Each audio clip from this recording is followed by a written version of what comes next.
어젯밤 서울에서 시내버스와 승합차가 정면으로 충돌해 여러 명이 다치는 사고가 발생했습니다.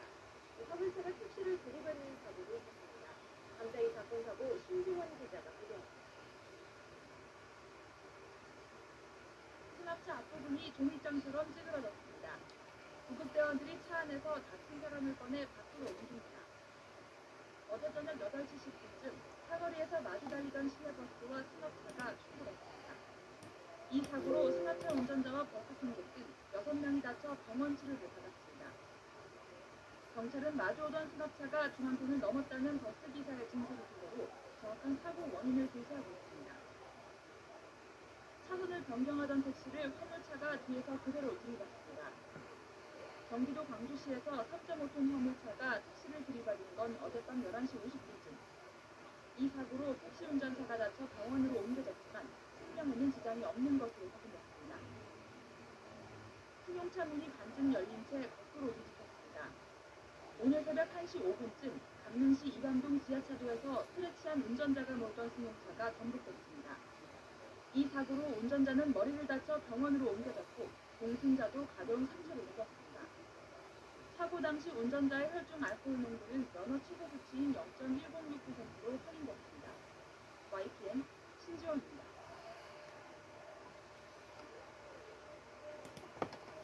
어제 저녁 서울의 한 도로에서 버스 전용차로로 뛰어들려는 승용차로 인해 이중 추돌 사고가 났습니다. 그런가 하면 제주도의 한 리조트 바베큐장에서는 숯불에 불티가 튀면서 실내 수영장 외벽 등에 불에 타는 사고가 발생했습니다. 감사히 사건 사고 소식 오예진 기자. 퇴근 시간대 차도 한가운데 버스와 승용차들이 엉켜 있습니다. 가운데 낀 아반떼 운전자가 교통법규를 위반하고 버스 전용차로로 진입하려다 버스를 들이받은 뒤 튕겨져 나가면서 옆에 있던 다른 승용차까지 들이받은 겁니다. 이 사고로 아반떼 운전자 24살 문모 씨와 동승자, 버스 승객 54살 여성 김모 씨 등 총 10명이 경상을 입고 병원으로 옮겨졌습니다. 경찰은 아반떼 운전자가 교통 혼잡을 피해 버스 전용차로로 주행하려다 사고가 난 것으로 보고 정확한 사고 경위를 조사하고 있습니다. 부산의 한 공장 내에서 한 근로자가 다리와 얼굴에 고통을 호소하며 쓰러집니다. 그 옆으로는 찌그러진 드럼통이 눈에 띕니다. 드럼통 절단 작업 중 갑자기 드럼통의 한쪽 면이 폭발로 떨어져 나가면서 작업 중이던 54살 김모 씨를 가격한 겁니다. 경찰과 소방당국은 드럼통 내부에 남아있던 유증기가 용접열로 인해 폭발한 것으로 보고 정확한 사고 원인을 조사하고 있습니다. 오늘 새벽 2시쯤 제주도의 한 리조트 야외 바베큐장에서는 숯불의 불티가 근처 폐목재로 튀면서 불이 났습니다. 화재 직후 불길은 자체 진화됐지만 불길이 숯 보관함과 탁자, 인근의 실내 수영장 외벽으로 옮겨 붙으면서 소방서 추산 230여만 원의 재산 피해가 났습니다. 경찰과 소방당국은 사용한 숯 처리 과정에서의 부주의로 불이 시작된 것으로 보고 정확한 화재 원인을 조사하고 있습니다. 연합뉴스TV 오예진입니다.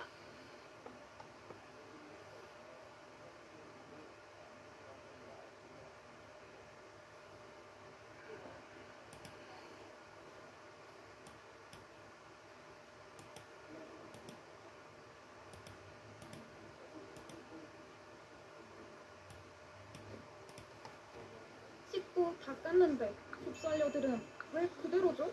원인부터 치료해야죠. 제주도에서는 약재 관광객들 태우고 가던 버스가 문을 피하려다가 넘어졌습니다. 19명이 다쳤습니다. 사건 사고 소식들 25인승 관광버스가 도로를 벗어나 풀숲에 넘어진 가운데 구조대원들이 한창 구조작업을 펼치고 있습니다. 제주시의 도로에서 관광객 19명을 태우고 다니던 관광버스가 전도된 건 오전 9시 40분쯤. 이 사고로 경기도 안산에서 제주까지 관광하러 온 승객 19명이 다쳐 병원으로 옮겨졌습니다. 경찰은 도로에 있던 돌을 피하느라 사고가 났다는 운전자 진술을 토대로 정확한 사고 경위를 조사하고 있습니다. 비슷한 시각 서해안고속도로 서울 방향 분당대교 부근에서는 차량 6대가 잇따라 부딪혔습니다. 이 사고로 다친 사람은 없었지만 일대 도로에 30분 동안 정체가 빚어졌습니다.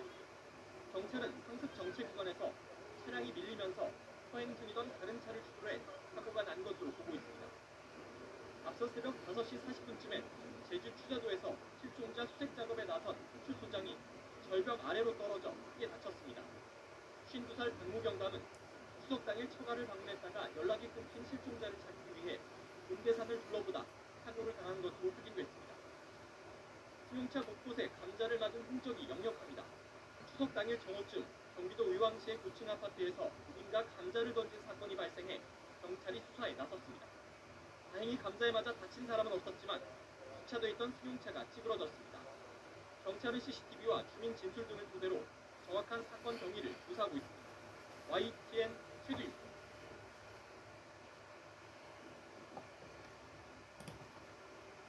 네, 감사히 사건 사고 소식을 전하는 시간입니다. 오늘은 취재 기자와 이야기 나눠보겠습니다. 네, 경제부 김보인 기자 나와 있습니다. 어서 오십시오. 보여주죠. 네. 자, 먼저 감사히 교통사고부터 살펴보겠죠. 지난밤에 곳곳에서 비가 내렸던지 빗길에 차량이 미끄러지는 사고가 발생했었죠. 네, 그렇습니다. 어제 저녁 6시쯤 충북 음성군 음성읍도로를 달리던 25인승 미니버스가 길 옆에 옹벽을 들이받고 전복됐습니다. 화면을 보시면 차량이 상당히 많이 찌그러진 채로 뒤집혀 있는데요. 이 버스는 용인의 한 고등학교 선생님들이 괴산에서 워크숍을 마치고 용인으로 돌아가던 중이었습니다. 이 사고로 운전자를 포함해 16명이 다쳐서 병원으로 옮겨졌는데요. 소방당국은 운전자가 손목과 발목 골절을 입었지만 다행히 크게 다친 사람은 없었다고 밝혔습니다. 당시 사고 상황을 영상으로 지켜봤던 소방대원은 사고 지점에 꽤 많은 비가 내린 걸로 보였다고 설명했습니다. 경찰도 버스가 빗길에 미끄러져서 사고가 난 것으로 보고 정확한 사고 원인을 조사하고 있습니다. 네, 장마가 이어지면서 빗길 사고가 많으니까 운전하실 때 조심하셔야겠습니다. 자, 다음 사고는 차량 소개인데요. 달리던 차에 갑자기 불이 났다면서요? 네, 맞습니다. 어제 저녁 8시쯤 경남 창원에서 있었던 사고인데요. 41살 김모 씨가 몰던 승합 차량에 갑자기 불이 났습니다. 화면 보시면 차량에 연기가 가득한데요. 이 불은 20분 만에 완전히 꺼졌습니다. 사고로 다친 사람은 없었지만 차량 엔진룸 쪽이 불에 타서 500만 원 상당의 재산 피해가 났습니다. 그렇군요.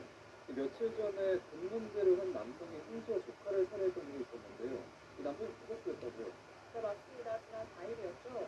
울산의 한 관광호텔에서 세 모녀가 흉기에 찔린 채 쓰러져 있다가 발견이 됐습니다. 이 모녀를 뒤집힌 건 어머니 A씨의 시동생 B씨였는데요. B씨는 A씨 부부가 운영하는 호텔에서 10년 정도 지내면서 일을 도왔습니다. 그런데 최근 A씨 부부와 사이가 틀어지면서 호텔에서 나가달라는 이야기를 들은 겁니다. B씨는 본인의 임금으로 1억 원 이상을 달라고 했고 A씨 부부는 그건 너무 많다. 1,500만 원까지는 줄 수 있다. 이렇게 하면서 갈등이 심해졌습니다. 결국 A씨와 두 딸이 B씨의 짐을 방 밖으로 빼놨고 이것을 B씨가 화가 나서 형수와 조카 둘을 흉기로 찌른 겁니다. A씨와 큰딸은 현장에서 숨졌습니다. 돈 때문에 생긴 안타까운 사건인데요. B씨는 살인 혐의로 구속됐습니다. 네, 이번에는 해외 사건 살펴보겠습니다. 미국 애틀랜타에서 어린이 4명이 숨진 채 발견됐다고 하는데요. 이건 어떤 일인가요? 자, 이것도 정말 끔찍한 사건인데요. 미국 애틀랜타의 한 집에서 어린이 4명과 30대 남성 1명이 흉기에 찔려 숨진 채 발견된다고 현지 언론들이 보도했습니다. 보도에 따르면 이들은 모두 한 가족인 것으로 추정이 됩니다. 어린이들은 모두 10살이 채 되지 않은 어린 아이들이었고요. 사망한 4명 말고도 또 1명의 어린이는 중상을 입고 병원으로 옮겨졌습니다. 경찰은 현재 아이들의 어머니로 보이는 여성을 유력한 용의자로 보고 붙잡아 조사를 하고 있는데 아직까지 범행 동기는 밝혀지지 않았습니다. 다만 이후 주민들이 여러 증언을 내놓고는 있는데 한 주민은 이 여성이 경찰이 오기 전까지 최소 24시간 정도는 이 죽은 가족들과 같이 있었다고 말했다고 합니다. 한 달 전에 지금 사는 곳으로 이사를 왔다고 하는데 이 여성의 아버지가 최근 사망했다는 이야기도 있습니다. 이 여성이 우울 증세를 보여왔다고 하는데 정확한 범행 경위는 조사가 조금 필요해 보입니다. 반면에 미국 서북부 몬태나주에서 지진이 났는데 그거밖에 없다고요? 네, 맞습니다. 현지 시각으로 어제 새벽 기후 5.8의 지진이 났습니다. 이 지역에서 일어난 지진 중에서는 58년 만에 가장 강력했다고 합니다. 보시는 것처럼 마트에 분열된 물건들이 많이 쏟아질 정도였습니다. 인근 주민 1000여 명이 진동을 느껴서 불안에 떨었다고 하는데요. 다행히 아직까지 부상자나 재산 피해는 보고가 되지 않았는데 미국 지질조사국은 지진 규모로 봤을 때 아마도 부상자가 나올 가능성이 있다 이렇게 말했습니다. 네, 또 어제 오후에는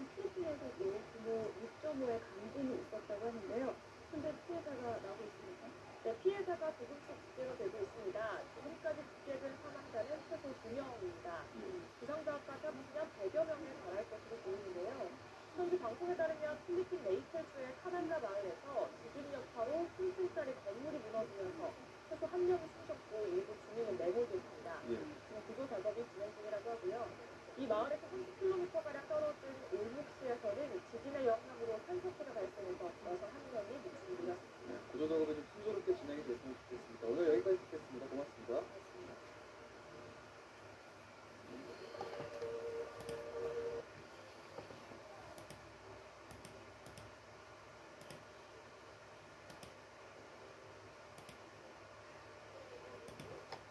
부산의 한 도로에서 시내버스 기물을 파손하고 기사 폭행까지 한 30대 남녀 2명이 경찰에 붙잡혔습니다. 경찰은 이들을 특가법상 운전자 폭행 혐의로 입건해 조사 중 공대경 있었습니다.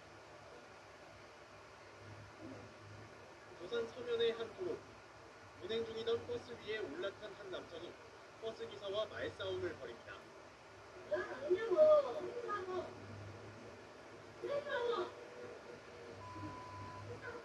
다른 시민의 제지에도 계속해서 언성을 높이던 이 남성. 결국 화를 주체하지 못하고 버스 요금통을 발로 걷어찹니다.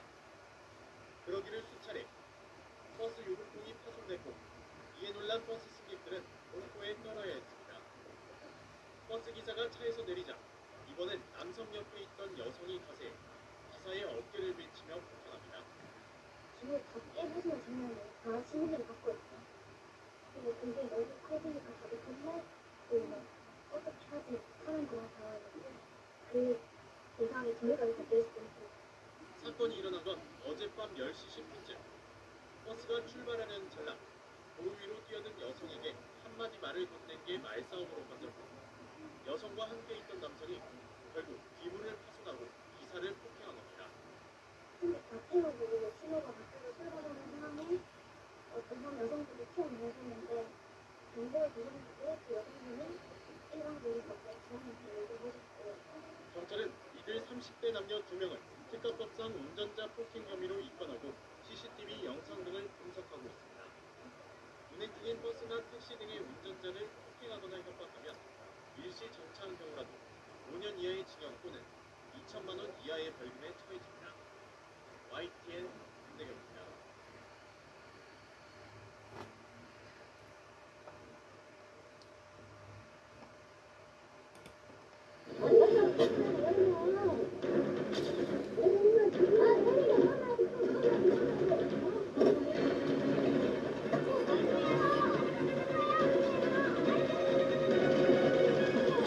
그 버스 정류장에서 멈췄는데 20, 30대 되신 그 화내신 아저씨분이 그 앞문으로 내리게 된다고 버스 기사님께 말씀드렸어요. 그래서 버스 기사님께서 존댓말로 뒷문으로 내리셔야 한다고 붙이긴 말씀하시니까 그 아저씨께서 그러지 말고 앞문 빨리 열어라, 장난치지 마라 하면서 앞문에 걸어 차고 그러시다가 이게 없어요. 얘가 왜 열어주는데? 아니 앞으로 내리게 열어달라고 그냥. 아이 고집주지 말까 열어달라고. 내 차례만 장난을 하는데 어쩌라고요. 열으라고. 그냥 열면 끝나잖아.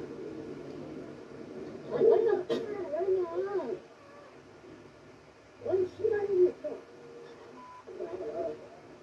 그렇게 말고 열어? 아 열어 그냥. 열으라고. 열어? 안 열어? 왜 열어야 되는 거야? 아 내리기 왜? 내리기 아 내리기 열으라고. 어? 열으라고. 아니 앞으로 못 내려요? 법 있어요? 법 있어요. 예? 법 있냐고. 그럼 경찰에 신고해 그러면. 앞문에 못 내리게 한다고 경찰에 신고해 그러면. 어? 아니 앞문에 왜 못 내려? 그거 아침에 출근할 때 다 내리는데. 예?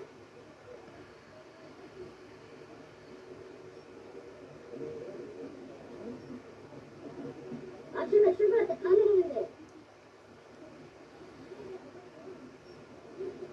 왜 안 보는데요? 이제 자기가 직접 운전수로 침입해가지고 문을 열려고 하시는 거예요. 버스 기사님께 팔 이렇게 후려치면서 앞문 열고 도망가려고 하시니까 그래서 제가 그걸 보고 그때 붙잡고 저지를 하고 있었습니다.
해당 사안에는 특정 범죄 가중 처벌 등에 관한 법률, 줄여서 특가법 제5조의 10이 적용될 것으로 보이는데요. 특가법에서는 운행 중인 자동차 운전자에 대한 폭행에 대해서 가중 처벌을 한다라고 규정을 하고 있습니다. 일반 형법상 폭행죄는 형량을 2년 이하의 징역, 500만 원 이하의 벌금 등으로 규정하고 있는데 반해서 특가법상 운행 중인 자동차 운전자에 대한 폭행죄는 5년 이하의 징역 또는 2천만 원 이하의 벌금에 처하도록 하고 있는 만큼 매우 심각한 범죄 행위를 보고 있는 겁니다. 해당 사안에서 난동을 피운 사람이 직접 기사님을 때리지는 않았으니까 폭행한 것은 아니지 않냐라고 궁금해하실 분들도 계실 것 같은데 손이나 옷을 밀치고 잡아당기는 행위도 일종의 폭력으로 볼 수가 있고요. 직접 신체에 접촉하지 않았다고 해도 공격한 거리에서 때릴 듯이 손발이나 물건을 휘두르는 것도 폭행으로 인정한 사례들이 있습니다. 해당 사안에서도 기사님이 앉아 계신 운전석 쪽을 계속 발로 찬다든지 강제로 문을 개방하기 위해서 기사님의 손, 팔 등을 잡아당긴 행위들은 분명히 폭행으로 인정이 될 것 같습니다. 그렇다면 특가법상 운행 중인 자동차 운전자에 대한 폭행은 물론이고 더 나아가서는 업무 방해죄까지도 인정될 여지가 있어 보입니다.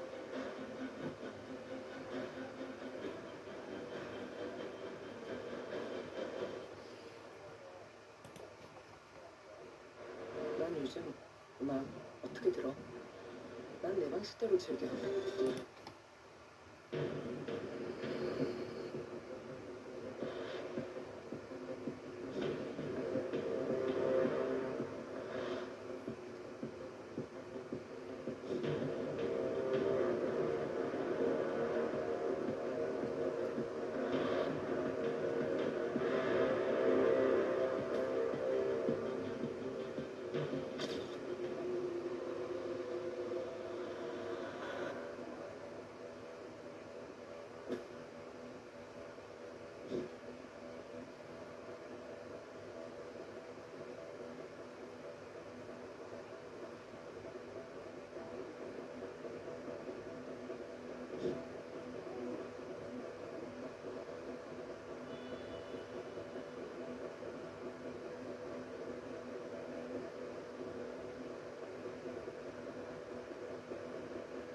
우선은 손님이 된장찌개를 시켰어요. 뭐 고기랑 시켰는데 들어올 때부터 좀 계속 뭐 투닥투닥 되긴 되셨다고 하더라고요.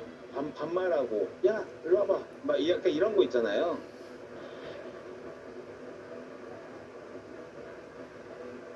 저한테 전화 왔을 때는 이제 뭐 된장찌개 베트남 맛이 난다는 거예요. 저희 프랜차이즈라서 또 원팩으로 돼 있는 똑같은 맛이거든요. 이 전국에 350개 있는 매장이거든요, 브랜드가. 근데 저는 지금 제가 1년 반 정도 운영하면서 뭐 베트남 맛이 난다는 얘기는 사실 처음 들어갔고 저희 주방에 와갖고 또 뭐 이런저런 얘기를 하셨나 봐요. 다시 해드리겠다. 혹시 뭐가 불만이 있으냐 막 얘기했대요.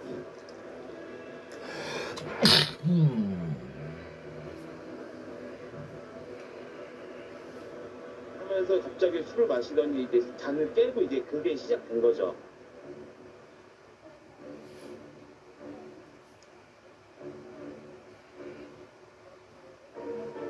근데 그 옆에 테이블에서도 보고도 좀 황당해서 이렇게 막 쳐다보고 이런 모습을 보니까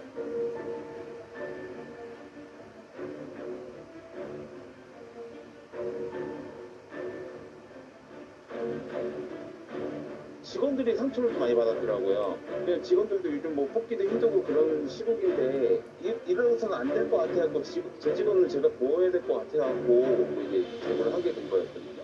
그리고 이제 카드로 던지고 그 아마 계산하실 때 영상 보시면 계속 막 손가락질 하면서 욕을 계속 하셨어요.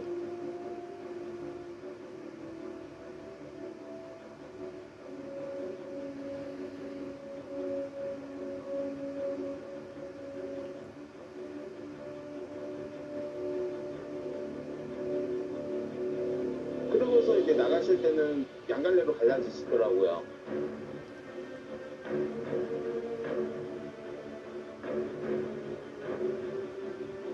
그러니까 너무 화가 나는데 이게 제가 뭐 어떻게 해야 될지 몰라갖고 그래서 신고를 해야 되나 했는데 제가 그때 저희 직원한테 야, 우리 직원한테 지금 손가락질하면서 카드 던진 거냐고 내가 경찰 불러줄 테니까 잡아놓으라고 했는데 됐다고 하고 직원들이 그냥 보냈는데 아무래도 이게 그 트라우마 같은 게 조금 남아있나 봐요. 그래갖고 최근에는 제가 뭐 공정 무슨 서비스 해갖고 저희 직원한테 언행이나 막 이런 거 막 하면 저희 서비스 거부하겠다 이런 것도 뭐 슬로건을 내세우고 하긴 했는데 이거 일종의 갑질 같아갖고 그래서 저도 저희 직원을 좀 보호하고자 이렇게 좀 제보를 하게 된 거예요. 앞으로 또 이런 일이 반복되지 않기를 바라면서요.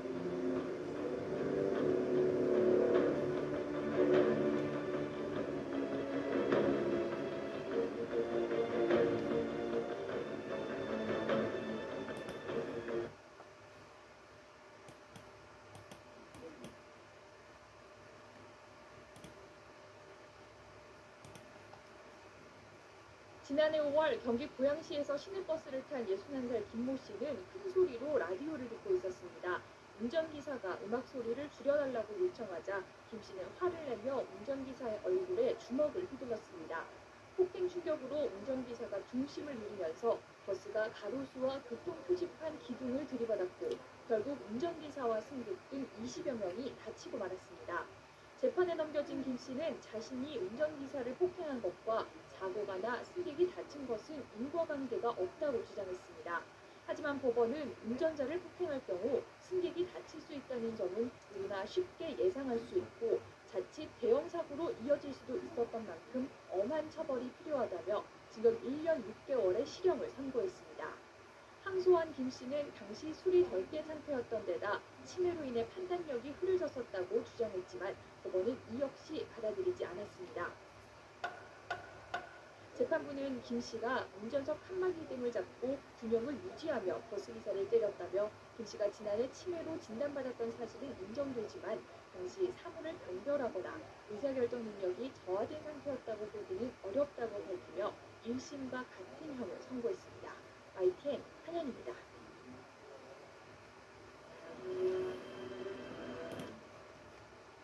승객에게 폭언을 하며 승차를 거부한 버스 운전기사를 해고한 건 정당하다는 법원의 판결이 나왔습니다. 운전기사는 해고라는 징계는 가혹하다고 항변했지만 법원은 이를 받아들이지 않았습니다. 보도에 이재동 기자입니다. 지난해 6월 버스 운전기사 김모 씨는 여성 승객 A 씨가 버스에 오르자 대뜸 고성을 질렀습니다. 김 씨는 택시를 타고 다니지 왜 버스를 타고 다니느냐, 19년 운전 생활을 하면서 너 같은 사람은 처음이라며 삿대질과 함께 욕설을 이어갔습니다. 보름 전 A 씨가 버스에서 내리다 다치던 문에 발목을 부딪혀 합의금으로 100만 원을 줬는데 얼마 지나지도 않아 A 씨가 멀쩡하게 다시 버스에 오르는 모습에 화가 났던 겁니다.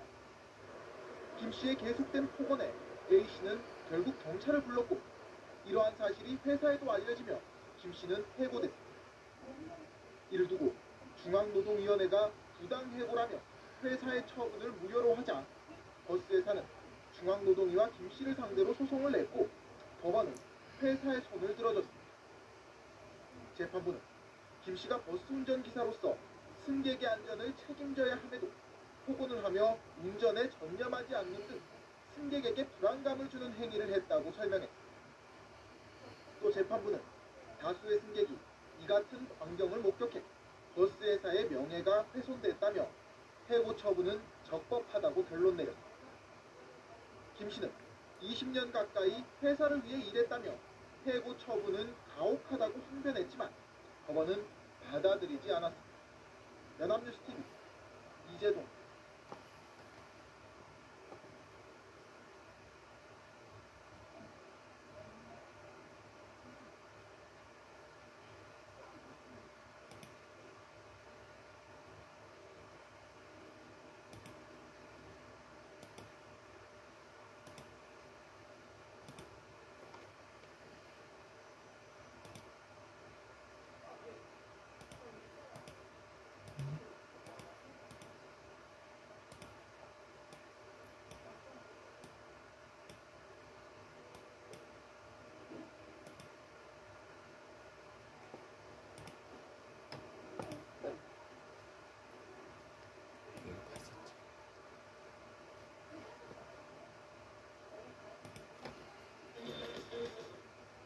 화물차와 마을버스가 교차로에서 충돌해 40명 넘는 승객들이 다쳤습니다.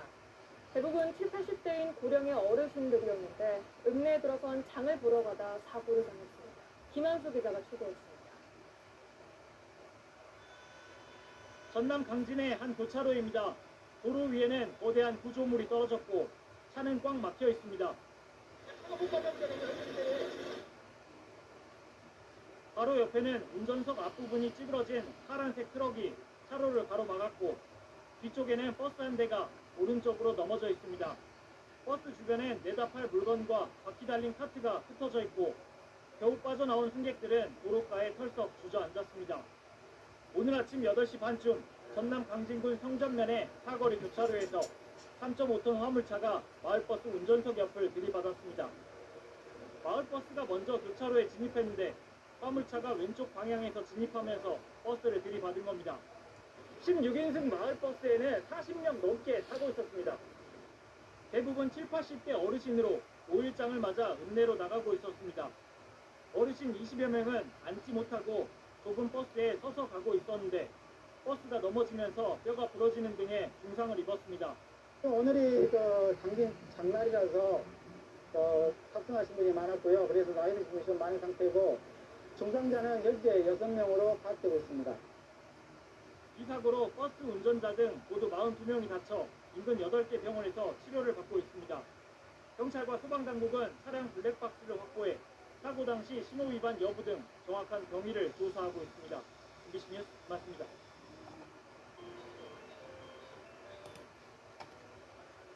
교차로에 버스가 옆으로 넘어져 있고 승객들이 구조대원의 도움을 받아 나와 있습니다.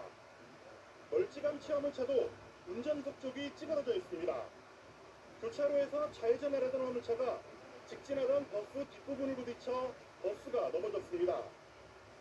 충격으로 버스에 타고 있던 승객과 운전자 모두 크고 작은 부상을 입었습니다. 일반 시내버스보다 작은 16인승 버스인데 사고 당시 운전기사를 포함해 41명이 타고 있었습니다. 대부분 강진 5일장이 열리면서 장터에 나섰던 노인들이었습니다. 근데 장난을 안 하는구나. 병원으로 가고 있잖아요. 장난을 이렇게 검사하고 연락을 나오시고. 도로교통법상 사고버스의 정원은 입성 4명을 포함해 20명. 그러나 농어촌 버스는 예외입니다. 법의 사각지대의 노인셈입니다. 제한 규정 자체가 없습니다. 사람이 많이 타긴 했는데 그거에 대해서 저희가 행정적 처분을 내릴 근거가 없다. 경찰은 사고버스와 화물차 운전자의 진술이 엇갈리고 있어 누가 신호위반을 했는지 조사하고 있습니다.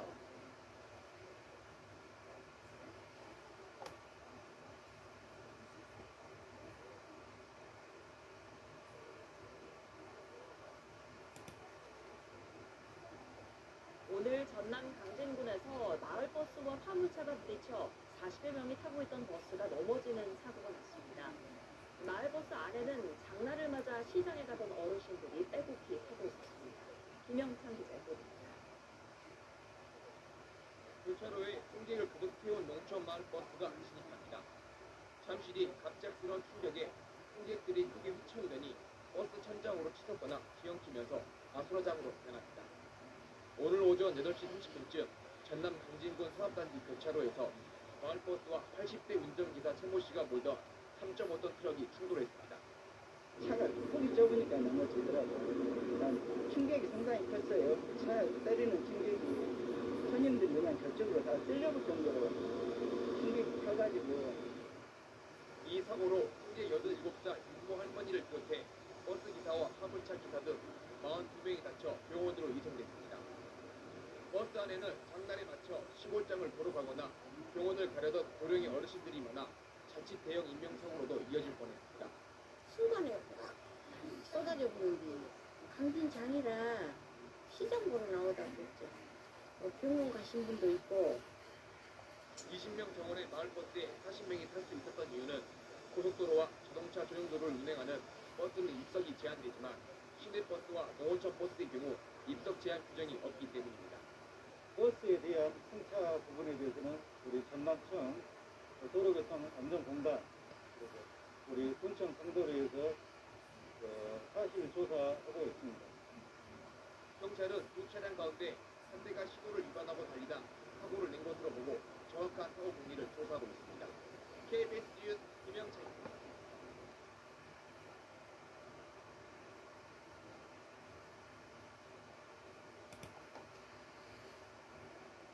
서울 서대문구에서 비탈길을 올라가던 마을버스가 뒤로 미끄러지며 승용차와 벽을 들이받았습니다. 7명이 다쳤습니다. 이도영 기자가 보도합니다. 마을버스가 비탈진 골목길을 위태롭게 걸쳐 있습니다. 소방대원들이 버스에서 내린 승객들의 상태를 살핍니다. 먼저 이동하는 한분 어제 저녁 8시쯤 서울 서대문구에서 마을버스가 오르막길을 오르다 미끄러지는 사고가 났습니다. 전기 차량이어서 이제 오르막길 한 번에 올라가셔야 되는데 한번 멈췄다가 올라가시는데 다시 브레이크에서 다리 뛸 때 차가 밀렸다고요. 버스는 약 20m를 후진해 미끄러졌고 산타페 차량과 아파트 외벽을 들이받고서야 멈췄습니다. 중증환자 검문서입니다. 버스엔 24명이 타고 있었는데 20대 여성이 이마를 다치는 등 승객 7명이 가벼운 부상을 입고 병원으로 옮겨졌습니다. 가드레일 사이에 찌그러진 승용차가 껴있습니다. 어젯밤 11시 40분쯤 충북 청주시 경부고속도로 서울 방향 난이분기점 근처에서 벤츠 차량이 가드레일을 들이받는 사고가 났습니다. 운전미 쪽으로 그 가드레일 박았다는데 이 사고로 차 안에 있던 40대 여성과 50대 남성이 경상을 입고 병원으로 옮겨졌습니다. 승용차 엔진룸이 완전히 타버렸고 부품들은 잿가루가 됐습니다. 어제 저녁 7시쯤 대전 유성구의 한 도로에서 달리던 승용차에 불이 났습니다. 운행 중에 갑자기 20km 이하로 떨어졌대요. 이 앞에 분리해서 정지가 났어요. 출동한 소방대원이 10여 분 만에 불을 껐고 다행히 다친 사람은 없었습니다. 경찰은 사고 원인을 조사하고 있습니다. KBS 뉴스 이도입니다.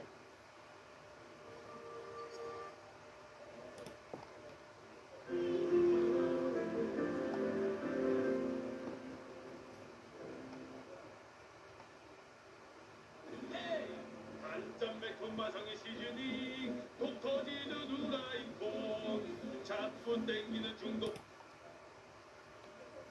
경남 진주의 시외버스 터미널에서 최근 3달 사이 승인 2명이 버스에 씌워졌습니다. 해당 터미널은 수십 년 전부터 위험하다는 지적과 이전 논의가 이어지던 곳입니다. 낡고 오래돼 여러 가지 문제가 많지만 가끔 이해관계 때문에 방치되고 있는 지방의 시외버스 터미널들은 윤재영 기자가 취재했습니다. 경남의 진주 시외버스 터미널. 터미널을 떠나는 버스만 하루 800대가 넘을 정도로 붐빕니다. 그런데 이곳에서 최근 3달 사이 2명이 사망했습니다.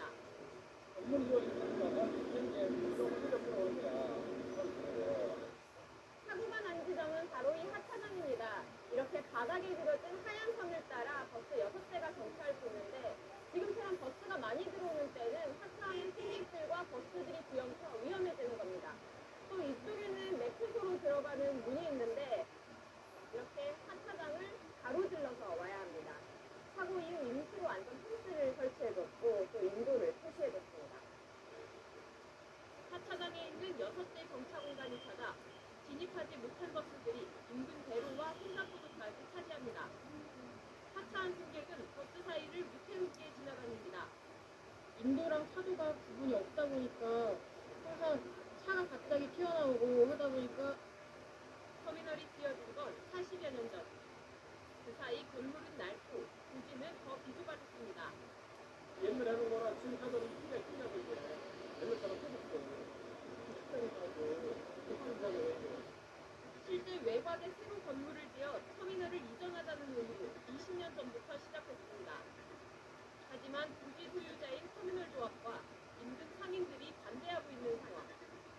이유가 많은 저에게 주의협을 빠져나갑니다. 활동적입니다. 2년 전 진주시는 민간 사업자를 찾았지만 반대는 여전합니다.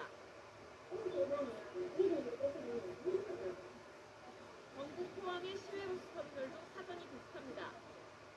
입구 주변에 커다란 트리핑제 현수막이 눈에 띕니다. 자세히 보니 건물 외벽이 일부 떨어져 나갔고 이 나무 젓가락이 들어갈 만한 깊은 균열이 기둥을 따라 1m가 넘게 이어져 있습니다. 이쪽으로 와보시면 여기에도 트리핑제 현수막이 붙어 있고 곳곳에 균열이 눈에 띕니다. 이곳은 원래 가게가 있던 곳인데 지난해 화재기 제대로 복구되지 않았습니다. 벽과 기둥 곳곳에 구미가 있습니다. 30년이 넘은 건물인데다가 지진 뒤 균열이 더 심해졌습니다. 출입이 통제된 지하실은 상황이 더 심각합니다. 3년 전까지 지하에 입주해 있던 가게들은 모두 문을 닫았습니다. 또 지진이 나면 무너질 것 같아요. 처음에는 그래도 제 음식 색깔이 있었죠. 그래서 오래서 일단하시면 도와주고 있습니다. 1층에 남아있는 가게들도 보험을 들기 어렵습니다.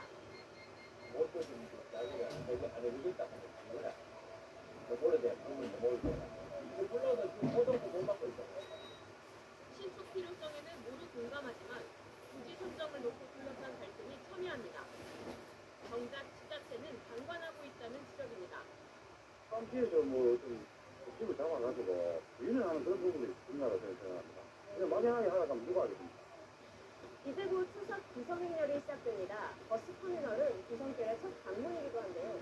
더 이상의 불행한 사고가 없도록 지역 주민과 지자체가 머리를 맞대고 시민의 안전을 위한 방안을 생각할 때입니다. 2차 카메라 이재영입니다.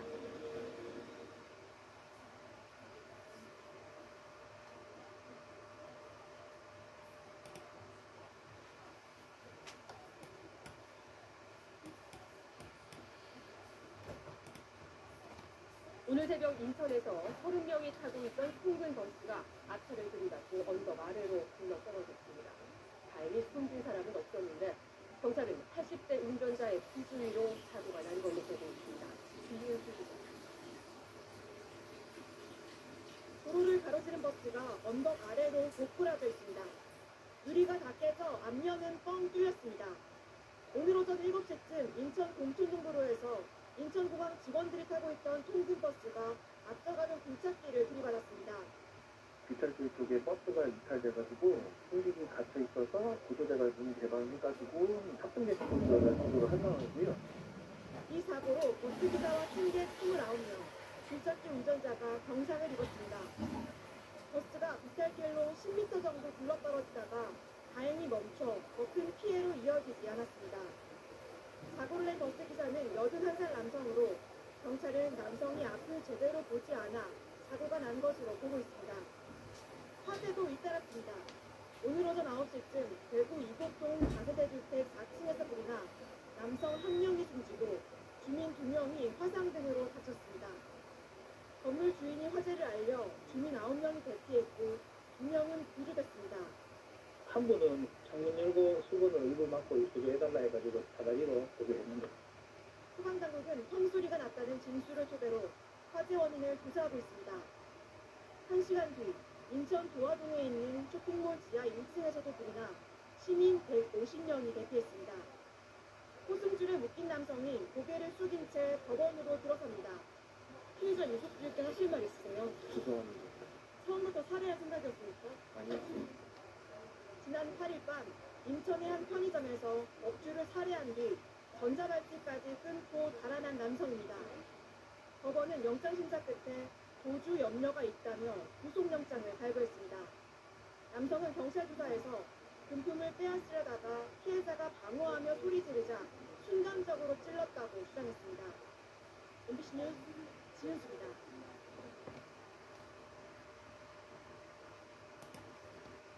통증에 앞서 물러서지 않는 선수들 캡틴 근육통 모두볼 컨트롤. 어린이들이 타는 통학버스 안전사고가 끊이지 않고 있습니다. 아이들의 목숨까지 앗아가는 위험한 순간이 많은데 어른들이 조금만 관심을 기울여도 큰 부상은 피할 수 있습니다. 한희용 기자입니다. 하천에 통학버스가 완전히 빠져 있습니다. 어린이집에 도착한 버스가 갑자기 언덕 아래로 밀려나 하천에 떨어진 겁니다. 버스 안에는 3살에서 5살 어린이 12명이 타고 있었는데 다행히 크게 다치지 않았습니다. 차에 탄 보조교사가 아이들이 어린이용 안전벨트를 단단하게 매도록 했기 때문입니다. 이보다 불과 3일 전 경기도 용인에서는 태권도장 통학버스에 탄 6살 양 모양이 차에서 떨어져 숨졌습니다. 이 차에는 인솔교사 없이 어린이 6명만 타고 있었고 안전벨트를 차지 않아 양양은 우회전을 하다 열린 차문 사이로 그대로 떨어졌습니다.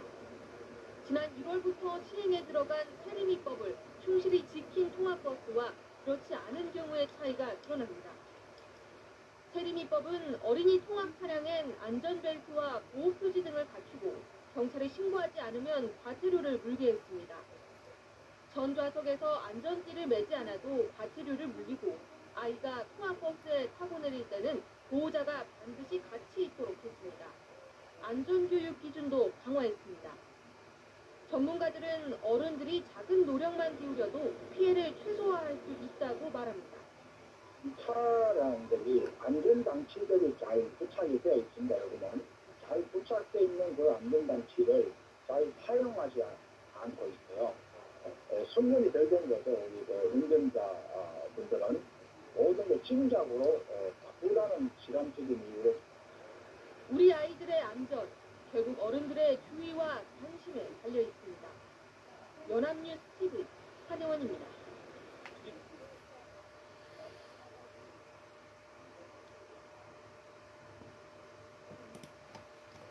현대차의 25인승 미니버스, 어린이집이나 유치원 통학용 차량으로 많이 쓰입니다. 몇몇 차에서 브레이크를 밟으면 핸들이 반만 돌아가는 현상이 잇따르고 있다고 하는데요. 차주들은 아이들을 태우고 아찔한 상황이 반복된다며 불안을 호소하고 있습니다. 손흥민 기자가 보도합니다. 10년 경력의 미니버스 운전기사 A씨는 브레이크만 밟으면 핸들이 말을 듣지 않아 매일 애를 먹는다고 호소합니다.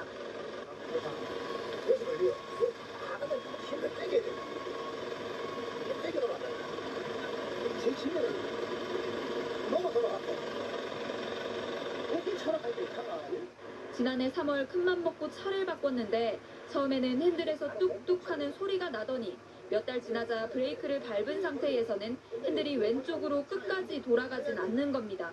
하루 한나절 이상 운전대를 잡는 탓에 무거운 핸들을 매번 억지로 돌리다 보면 팔이며 어깨며 근육통에 피로가 쌓입니다. 올해 2월 카운티 차량을 산 B씨도 같은 피해를 겪고 있습니다. 안 돌아가요. 네. 저희가 오르막길, 내리막길 이런 데 가면 이제 브레이크를 잡고 핸들을 꺾어서 좌회전을 하거나 우회전을 해야 되는데 그때 핸들이 안 돌아가는 거예요. 특히 아이들을 데려다주기 위해 굽이지고 좁은 골목길을 지날 때면 아찔했던 적이 한두 번이 아닙니다. 앞에 있는 차가 갑자기 섰는 경우에 저도 같이 급브레이크를 잡아야 되거든요. 그럴 때 이 핸들 돌리가 피해야 되는데 그럴 때 안 돌아가면 너무 위험할 것 같더라고요. 파워 스티어링부터 브레이크까지 조향장치와 제동장치 부품을 모두 바꿔봐도 소용이 없었습니다. 영상을 본 전문가는 단순히 부품을 바꿔 해결될 문제가 아니라고 지적했습니다. 브레이크를 안 밟으면 작동한다는 얘기는 기계적인 결함은 아닌 것 같아요. 아마 알고리즘적으로 또는 그 각도에서 유압장치나 모터장치가 멈추는 것 같아요. 운전자가 핸들을 돌리면 기름을 압축해 동력을 만드는 유압장치가 중간에서 바퀴를 밀어 움직이게 하는데 어떤 이유에선지 좌측에서만 특정 각도 이상에서 이 장치가 힘을 보태지 않는 겁니다. 지난해와 올해 차를 구입한 8명이 핸들 이상을 주장하고 있습니다. 이들 모두 어린이집이나 유치원, 학원의 통학 차량을 운행하는 생계형 운전기사들입니다. 현대자동차 측은 2개 차량에서 핸들 이상이 확인돼 원인을 찾고 있다고 설명했습니다. 원인에 대한 부분들은 명확히 저희가 이틀에 걸쳐서 조사를 한 이후에 그 부분에 대한 지금 문제되는 부분들을 고쳐서 수리를 해드리는 부분이 현대차는 2개 차량 외에는 같은 피해가 확인된 사례는 없다고 밝혔습니다. MBC 뉴스 손은민입니다.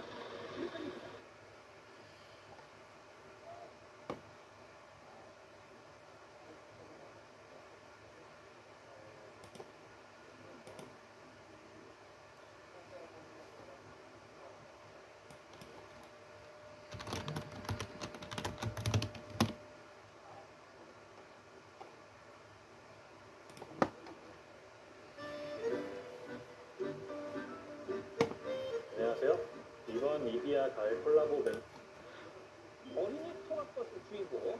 자, 저희 오늘은요, 저희가 어린이 통학버스 관련된 사고 사례를 모아봤는데 영상 함께 보시죠. 자, 골목길입니다. 주차된 차들 피해서 지금 가고 있는데, 아, 이거 안 돼! 아이고, 이런 아이랑 통학버스 여기, 아이고, 아이가 피해. 아, 이게 사고가 났는데 말이죠. 아, 양 변호사님, 이 경우에 또 운전자 잘못을 따져야 되나요? 아, 이게 정말 다른 사고라면 모르겠으나 어린이 관련해서는 운전자에게도 사실은 국민적인 부분입니다. 그러니까 길에 설령 인도가 있다 하더라도 어린이가 걷고 있으면 언제든지 튀어나올 수 있다라는 걸 운전자가 감안해야 된다는 게 현재 일반적인 판단이어서 더군다나 저거 노란버스는 무조건 신호등이라고 생각하셔야 돼요. 아, 진짜 딱 그 말씀입니다. 자, 이번에 또 다른 사고 영상 준비를 했는데요. 잠깐 보시죠. 주택가 이면도로입니다. 어린이 보호구역 진입을 딱 하는데, 아, 이거 왠지, 아이고, 세상에 양쪽에 그냥 이 통학버스가 있었는데, 이번에도 아이랑 그래도 크게 안 다친 것 같아서 천만 다행인데, 박 변호사님, 이제부터는요, 노란색 통학버스가 있다 싶으면 무조건 섰다가 가야 될 것 같아요. 양 변호사가 너무 좋은 말을 했습니다. 이거 뭐 거꾸로 설명해드리면 어린이 보호 차량 특별보호 다 법이 돼 있는데 쉽게 말하면 노란색은 노란불 아니면 빨간불입니다 생각하면 됩니다. 그냥 무조건 정차도 돼 있어요. 어린이 보호구역인데 어쨌든 간에 통학버스가 보이면 일시 정차를 해야 되고 그 정차를 하지 않으면 과실이 상당히 큽니다.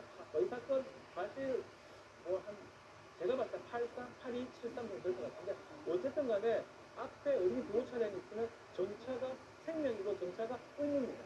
예.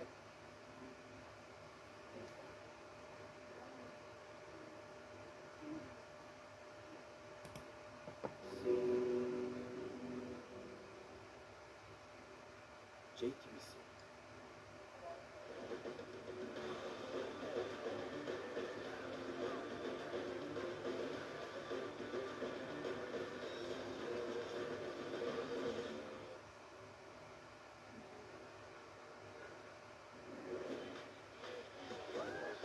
뜨거운 하루 리얼 탄산으로 달려버리자. 강력한 리얼 탄산 100%. 이 맛이 청정 라더다. 테라. 젊음으로써 새로운 세계의 문을 피로 묻은 전쟁을 기다린다.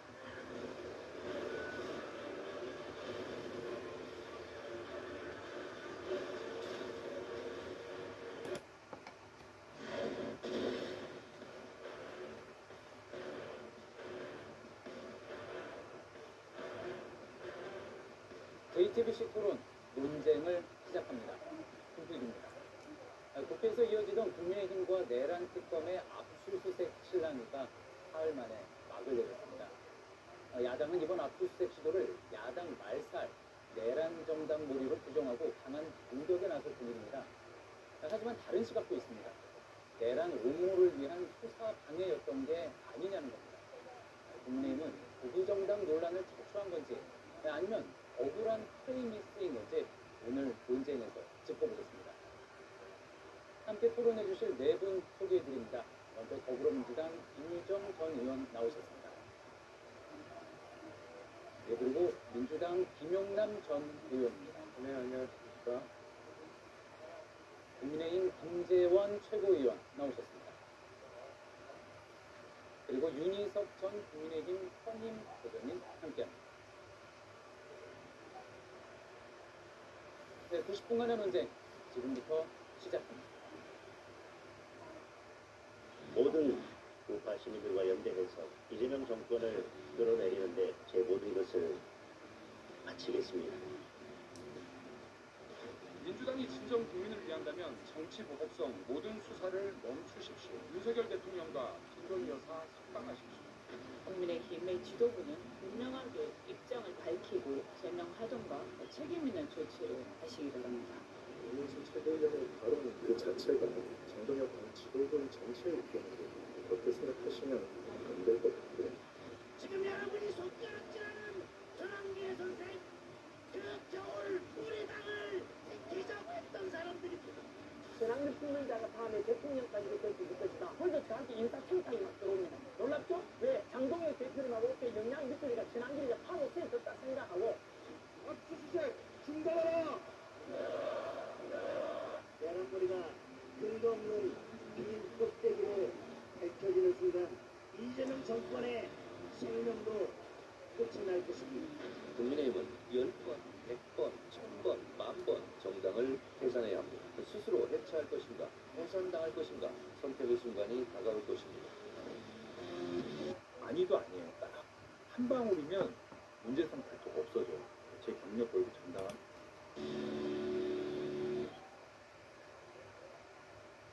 네, 일명 유흥어게인 세력의 지지를 받은 장동혁 대표, 또 그리고 탄핵에 반대했던 다수의 후보가 최고위원회에 입성했습니다.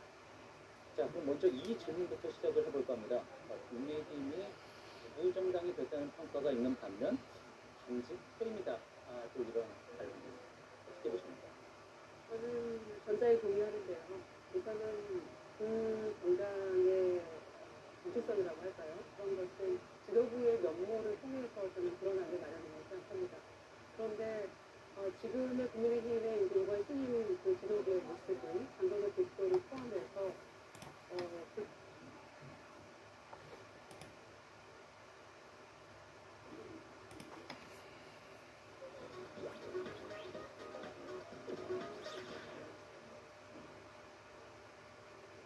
이틀 전이었습니다. 부산의 한 어린이집 바로 앞에서 3살짜리 어린 아이가 통학버스에 끼인 채 끌려가는 아찔한 사고가 발생했습니다. 당시 현장에는 교사들이 여러 명이 있었지만 사고를 막고 있었습니다. 당시 상황 영상으로 보시죠.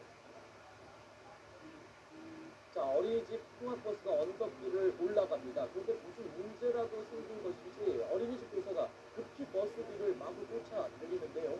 잠시 뒤에 주민들이 모여들고 구급차와 경찰차도 도착합니다. 바로 3살 어린 남자아이가 통학버스 바닥에 끼인 채로 무려 70m를 끌려가는 끔찍한 사고가 발생한 겁니다. 자, 버스에 끌려갔던 이 3살짜리 아이, 다행히 생명에는 지장은 없지만 아주 크게 다쳤다고 합니다. 사고 목격자 얘기를 들어보시죠. 차를 시야가 되고 이들이 뛰어나가서 차를 시야할 수 잊어버리지. 노래를 어린 놈을 잡았어요. 자, 다른 것도 아니고요. 어린이집 바로 앞입니다. 자, 현장에는 이 어린이집 교사가 5명이나 있었다고 하는데 아니 왜 이런 사고를 막지 못했을까? 너무 안타깝습니다. 너무 안타깝죠. 사실 이제 아이들을 태우고 와서 내렸어요. 네. 그리고 아이들이 버스 뒤로 통해서 사고를 들어간 거예요. 네. 그러니까 뒤로 갔는데 그걸 못 본 거죠, 기사가. 한 명의 아이가 마지막에 아마 지나가는 과정을 발견을 못하고 네. 다 간 줄 알고 뒤로 그냥 뛰기를 하다 보니까 결국 그런 사고가 발생하거든요. 그러니까 교사들이 제 생각에도 제가 교사들을 뭐 탓하고 싶진 않지만 네. 끝까지 운전을 다 해야 돼요. 교사가 5명 있었는데 예를 들면 아이들은 뒤에 안 보일 수 있잖아요. 네. 안 보일 수 있으니까 키가 작아서 선생님이 뒤에 가셔서 아이가 다 지나간 뒤에 버스 교사한테 가도 된다 라고 사인을 주는 그런 조금 더 3시간 저희가 필요했는데 그런 분들이 제대로 안 됐기 때문에 결국은 운전자가 그런 이제 실수하게 되는 상황이 됐다고 보여집니다. 네. 실수가 끌려갔으니까 아이가 얼마나 아팠겠어요. 그 경우로 입원이 됐는데 네. 정말 저는 조금 더 관심을 가지면 막을 수 있는 사고들을 막지 못하는 게 너무 안타깝습니다. 자, 어른이 5명, 선생님이 5명이나 있었고 또 운전자도 본인은 지금 정작 사고 사실조차 모르고 있었다고 진술을 하고 있다는데 글쎄요, 운전자가 주변을 제대로 확인하지 않고 출발한 건 아닌지 경찰이 물론 이 사고에 대해서 정확한 상황을 지금 조사하고 있습니다. 자, 어린이 보호구역 안에 그리고 통학버스 관련 사고 문제는요. 어제 오늘 일이 아니죠. 이른바 임시기법, 세리미법 이런 법들이 이미 시행 중입니다. 여전히 관련 사고 소식들이 계속 들려오는 것이 이해가 되지가 않는데 자, 어린이가 사망하거나 크게 다친 교통사고 이달 들어서만 뉴스를 접한 게 몇개 있습니다. 그리고 전행법에 허점이 있는 게 아니냐 이거는 그냥 법만 만들어 놓는다고 해서 될 일이 아니다 이런 지적이 있습니다. 법은요, 법에 대해서 처벌을 강화하는 법이에요. 그러니까 처벌을 지금 지난 7일에 있었던 불찾기에 전자기업 불찾기에 체인 2명의 사상자 발생한 것도 민식이법에 적용이 안 된다. 왜냐하면 민식이법에서 가중처벌하기로 한 자동차라는 것에 불찾기가 포함되어 있지 않기 때문에 이 불찾기 운전자는 민식이법에 의해서는 처벌되지 않는다. 그래서 거기 허점이 있다. 이런 얘기들도 있는데, 예를 들어 불찾기가 민식이법에 규정한 자동차에 허용된다고 해서 이 사고가 안 났겠습니까? 그건 아니죠. 중요한 거는 우리 사회가 물론 뭐 모두에게 해당되는 얘기였지만은 뭔가 좀 빨리빨리 하고자 하는 문화가 있지 않습니까? 스피드전에서도 웬만하면 30km 정도 이하로 가야 되는데 좀 빨리 가고, 아까 그 어린이집 그 버스 같은 경우도 빨리빨리 가려면 그러니까 거기 5명의 성인 그 교사들이 있었는데 불구하고 사고를 못하고, 이거는 처벌이 되지 않으니까 법을 강화한다는 것도 물론 필요하지만은 전체적인 안전을 안전인식 이런 것들에 대한 생각이 더 우선이 돼야 되지 않을까 이렇게 생각합니다. 좀이 어린이집 버스는요 다른 차량보다 더욱더 주의하셔서 더 살펴보시고 그렇게 운행을 하셔야 될 것 같습니다. 제발 좀 이런 안타까운 어린 아이들 교통사고, 특히 다른 차도 아니고 어린이집 버스에 치이거나 다치는 이런 사고들 좀 막았으면 좋겠습니다. 다시 해볼까 이거? 통증이 심하게 왔을 때 정말 다리를 알았어.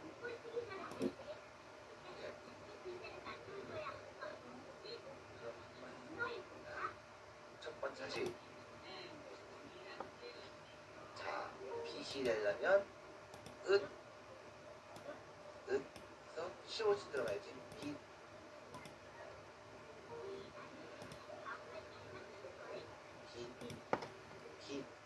어른의 부주의로 통학버스에 단지 내 바지라고 그러면 되지. 생명의 위협을 받는 사고가 끊이질 않고 있습니다.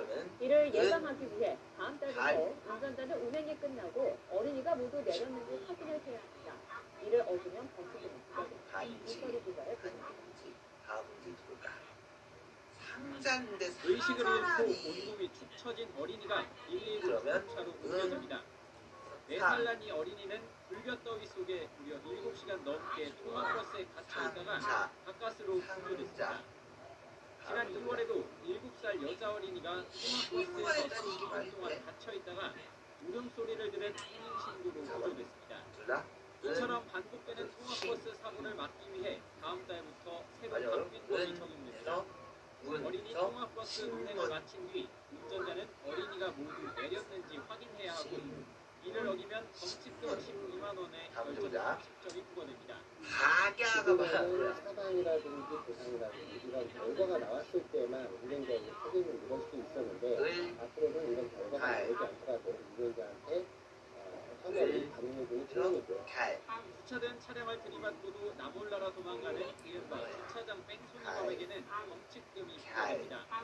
부정차된 차량을 파손하고 이름과 연락처 같은 인정사항을 제공하지 않다가는 12만 원의 범칙금을 물어야 합니다. 이와 함께 다음 달부터 오토바이 등 이륜차 인도를 주행하거나 운전 시 보행자 보호구조를 지키지 않은 경우도 과태료 7만 원이 부과됩니다. YTN 우철입니다.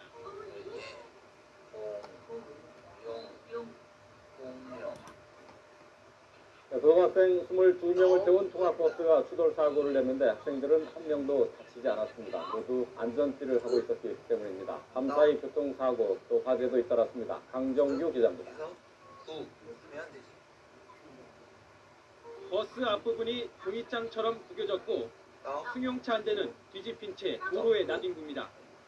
어제 저녁 8시 반쯤 전북 김제의 요양병원 앞 도로에서 고등학생 22명을 태운 통학버스가 신호를 기다리던 1.5톤 화물차와 승용차를 들이받았습니다. 튕겨나간 화물차가 마주오던 승용차까지 충돌하면서 6명이 다쳤습니다. 하지만 경찰은 통학버스에 타있던 학생들은 모두 안전띠를 하고 있어서 한 명도 다치지 않았다고 전했습니다. 어젯밤 9시 반쯤에는 지구대 앞 도로를 지나던 승용차가 마주오던 차량과 부딪힌 뒤 주차장 안으로 돌진했습니다. 이 사고로 지구대에 주차되어 있던 차량 등 모두 7대가 파손됐습니다. 경찰은 차량이 급발진하면서 사고가 났다는 운전자의 말을 토대로 사고 경위를 조사하고 있습니다. 또 오늘 새벽 2시쯤에 경부고속도로 양재 나들목에서 대형 화물차 2대와 승용차가 잇따라 추돌해 화물차 기사가 다쳤습니다. 화재도 잇따랐습니다. 자정쯤엔 전북 익산의 산업 폐기물 처리장에서 불이 나 9천여만 원의 피해를 입었고, 앞서 밤 11시 반쯤엔 경기도 화성의 전자제품 조립 공장에서 불이 나 1,000만 원의 재산 피해가 나기도 했습니다. YTN 강정규입니다.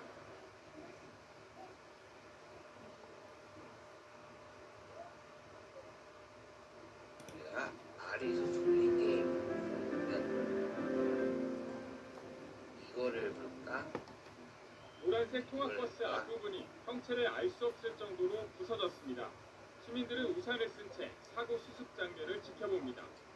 승용차와 중학교 통학버스 3.5톤 트럭이 삼중돌 사고를 낸 것은 어제 오후 4시 20분쯤 49살 박모 씨 등 운전자 3명과 통학버스를 타고 집으로 가던 여중생 20명이 다쳤습니다. 경찰과 소방당국은 빗길을 달리던 승용차가 갑자기 차선을 바꾸는 차를 피하려다 통학버스와 추돌하면서 삼중돌 사고가 난 것으로 보고 있습니다. 비슷한 시각 구조대원들이 남부순환도로 한가운데서 가급기 심폐소생술을 실시합니다. 공군이 지나도록 만들어놓은 평택 통로를 건너던 50대 추석 남성이 20m 아래 도로로 추락한 겁니다. 이 남성은 병원으로 옮겨졌지만 숨졌고, 경찰은 지문 분석을 통해 신원을 확인하고 있습니다. 어제 저녁 7시 15분쯤에는 제주 서귀포시의 단층주택에서 불이 났습니다. 불은 가재도구와 주택 일부를 태운 뒤 15분 만에 꺼졌지만 불로 인해 다친 사람은 없었습니다. 경찰과 소방당국은 대전반에서 불이 시작된 것으로 보고 있습니다. YTN 김승환입니다.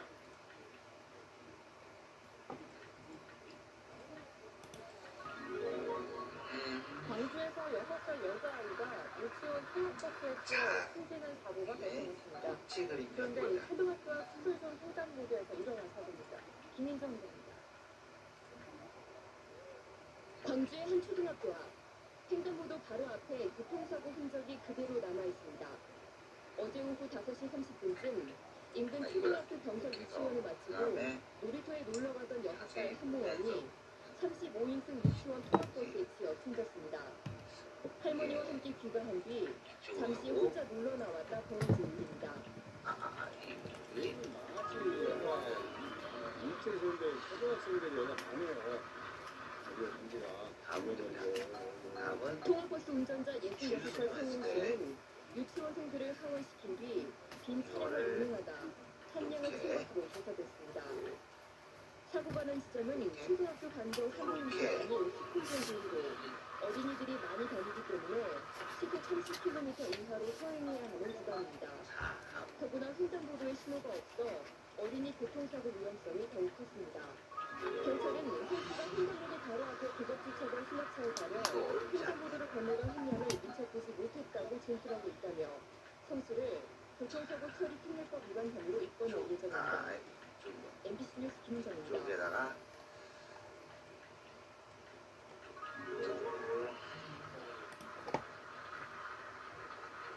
높은 계단을 오르내려야 하는 일반 버스와 달리 한 번에 몸을 실을 수 있는 버스가 있습니다. 바로 저상버스인데요. 광주시에서는 교통약자를 위해서 올해 차량을 늘릴 계획입니다. 박수진 기자가 보도합니다.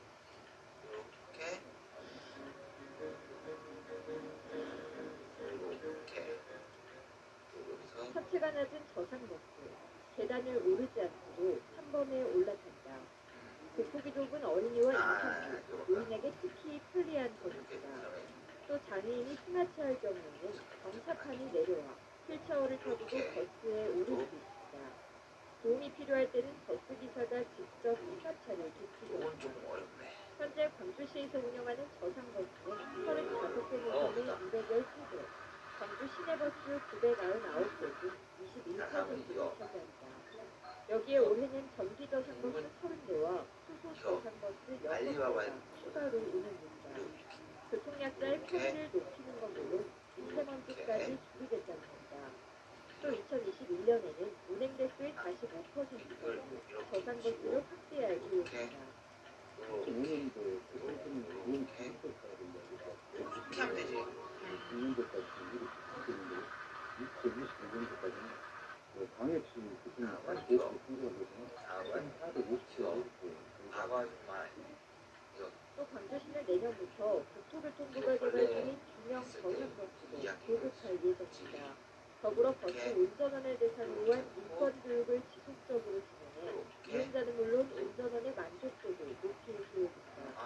아무래도 이분들이 시장 전체적으로 일반 시민뿐만 아니라 민주 정책을 때도 좀더 유연한 방식을 해야 되지 않겠습니까? 이용자에 대한 인권 감성을 키우기 저희가 인권교육을 지속적으로 시키고 또 저도 이용 과정에서 이용자가 불편이 없도록 당연히 정책을 하고 대중교통 시스템에 대해서 연휴 정도는 공유를 하고 있습니다. 한편 저상버스는 광주교통약자버스 어플을 통해 탑승 예약도 진행할 수 있어 이용자 증가가 기대됩니다. 세미뉴스 박수진입니다.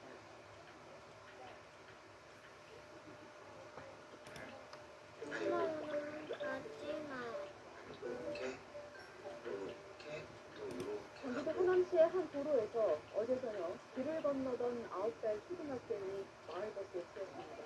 사고 당시 시민들이 아이를 구하기 위해 버스를 들어오겠지만 병원에 운전을 내려놓은 것입니다. 행동을 운전다. 아 이거 마술사 했을 때 거기. 마을 버스를 들기 위해 후보에 맞춰 안간힘을 쓰는 시민들. 이거 맞구나 이거. 차츰은 질척거리지만 이는 흔적도 보지 않습니다. 버스 밑에는 9살 아이가 깔려 있습니다. 아이는 버스 뒷바퀴에 깔려져 있었고 버스는 그 횡단보도 바로 앞에 세워져 있었어요. 바로 구급차에 그 담요 같은 거 얼굴 전체를 씌우고 실려 갔거든요. 어둑해진 저녁에 할머니, 동생과 함께 근처 보급선을 가던 9살 A군. 도로를 건너다 마을버스에 치였습니다. A군은 사고 직후 병원으로 옮겨졌지만 숨졌습니다. 구급차가 신고를 5분 만에 도착했지만 이미 위중한 상태였습니다. 자 다음. 사고 현장입니다. 횡단보도에서 불과 10m로 떨어지지 않은 곳에서 아이는 사고를 당했습니다. 사고 장소는 왕복 2차로 운행자 투명이 금지된 곳입니다. 경찰 조사 결과 버스 기사의 속도 위반은 없었습니다. 하지만 사망 사고이기 때문에 경찰은 교통사고 특례법상 과실치사 혐의로 버스 기사의 구속영장을 신청할 예정입니다. YTN 한동입니다.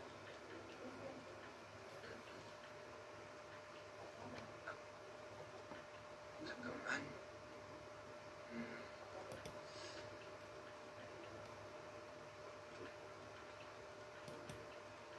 이렇게. 오 맞았네.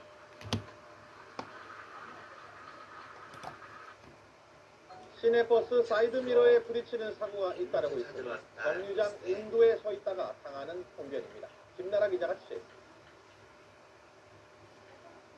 버스가 정류장으로 들어오는 순간 버스를 기다리던 한 여성이 머리를 부여잡습니다. 버스를 타려고 정류장 앞으로 다가오던 또 다른 여성도 머리를 감쌉니다. 버스 사이드 미러에 머리를 부딪힌 겁니다. 굉장히 놀라죠. 부딪히면 딱딱 소리가 납니다. 머리하고 부딪히면, 얼마하고 부딪히면. 여기가 확 휘어지고 돌아가고 그러기 때문에. 특히 노정상에 가려서 다가오는 버스가 보이지 않거나 휴대폰을 보거나 다른 곳을 보고 있다 무방비로 사고를 당하는 경우가 많습니다. 버스 기사들 역시 곤란하기는 마찬가지입니다. 관련 법상 정차버스는 인도 경계선에서 50cm만 벗어나도 과징금을 물어야 하고 규정을 따르려면 인도 쪽으로 깊숙이 들어가 바짝 될 수밖에 없습니다. 1년에 한두 번씩 이런 경험을 거의 한다고 봐야 돼요. 사고 처리하게 되면 회사 규정 결정받고 사고가 반복되자 버스 기사들은 외국 버스처럼 사이드미러를 앞쪽으로 조정하고 LED 등이나 스티커를 부착하는 자구책을 찾고 있습니다. 하지만 정류장 안전시설에 대한 뚜렷한 규정은 물론 사이드미러 충돌 사고에 대한 통계조차 파악되지 않는 상태입니다. MBC 뉴스 김나라입니다.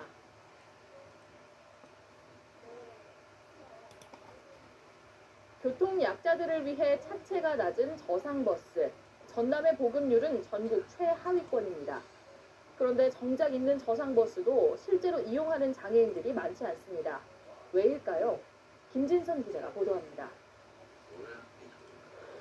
지체장애 4급으로 전동 휠체어를 타는 이모 씨. 버스 승강장 진입부터 난관입니다. 좁은 인도와 승강장 기둥 사이를 넘어지지 않고 지나려면 늘 긴장합니다.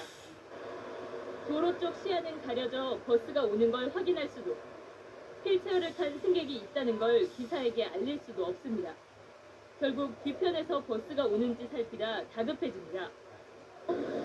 잠깐만요. 죄송합니다. 잠깐만요. 다른 버스를 타보기로 했습니다. 저상버스가 왔지만 이번엔 리프트가 승강장까지 닿지 않습니다. 장애인 승객을 기사가 미리 보지 못하면 늘 생기는 일. 후진했다 다시 리프트를 내려주는 기사는 많지 않습니다. 그런 경우는 바깥해야 되는데 바깥해도 이게 차 길이가 있으니까 안 맞아요. 사실 이 씨는 3년 동안 다니던 직장을 최근에 그만뒀습니다. 사람들에게 피해를 줄까봐 출근 2시간 전에 집을 나섰지만 상황은 녹록지 않았습니다. 기사님들 바쁘겠죠. 그러면 다음 차 타고 가시라고 그러고 제도 불편하고 다른 사람들 불편하고 그러니까. 전남은 오는 2018년까지 저상버스를 200여 대로 늘리기로 했지만 정작 장애인 이용자들은 버스 타기를 포기해야 하는 실정입니다. MBC 뉴스 김진선입니다. 그럼 알러지가 있다고 이 좋은 날 어떻게 집에만 있죠? 새 손님이 4명이 왔네. 함께 최근 한 장애인 단체가 신고 도청을 점거하고 시위를 벌였는데요. 그들이 원하는 건 딱 한 가지고 장애인이 이동권을 보장해달라는 거겠습니다. 현실은 어떤지 공무원과 의원이 직접 휠체어를 타고 신고 도청을 파란색 부분을 잘라야 되겠지. 쓱 잘면 휠체어를 타고 나선 인물입니다. 충북도청 정문에서 정류장까지 고작 100m 안팎도 안 되지만 얕은 경사부터 난관입니다. 힘에 부치는 탓에 다른 이들의 도움 없이는 앞으로 나아가기조차 힘듭니다. 어렵게 정류장에 도착했지만 문 앞에서 버스 확대를 그대로 떠나보내야 했습니다. 휠체어가 탈 수 없어서입니다. 하다못해 이 표기를 보니까 시설에 대한 이 부분들이 좀 부족하다고 생각이 됩니다. 쓱 잘라. 청주 지역 버스 10대 가운데 석 대만 저상버스. 그마저도 11개 시군 가운데 가장 많은 수준입니다. 나머지 지역은 저상버스 보급률이 모두 한 자릿수로 아예 갖추지 않은 곳도 있습니다. 휠체어 리프트가 설치된 특별 교통수단 역시 걱정 횟수보다 턱없이 모자랍니다. 정부가 정한 걱정 횟수는 그야말로 기준일 뿐 충족하지 않아도 탁월할 수 없는 권고사항에 불과합니다. 지금은 경유 유급민 여러분들을 위해서 저상버스와 특별교통수단 교통조치를 하루씩 좀 충족시킬 수 있도록 노력하도록 하겠습니다. 충청북도는 현재 20% 수준인 저상버스 도입률을 2026년까지 법정 기준을 넘는 42%까지 2배 이상 끌어올리겠다고 밝혔습니다. KBS 뉴스 이유진입니다. 여기 찾아보면은 이렇게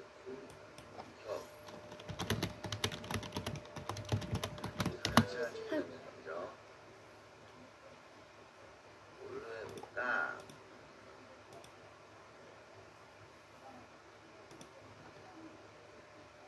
광주의 한 아파트에서 40대 여성이 승강기를 탔다 추락해 숨졌습니다. 승강기가 문이 열린 상태에서 오작동을 한 겁니다. 김민정 기자입니다.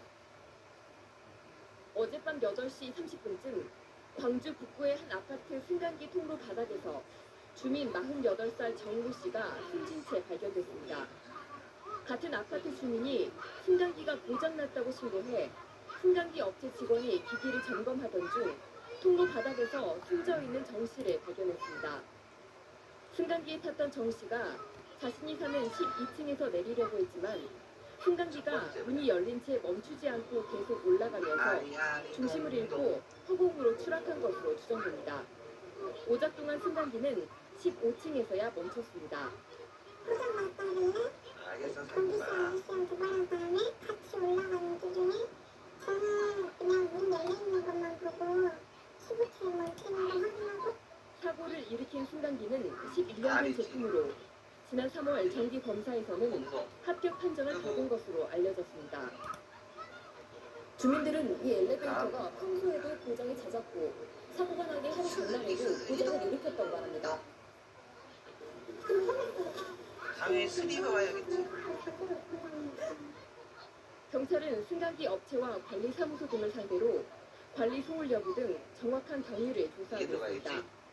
MBC 뉴스 김인정입니다. 아우, 뭐가 문제가 또 있나 봐.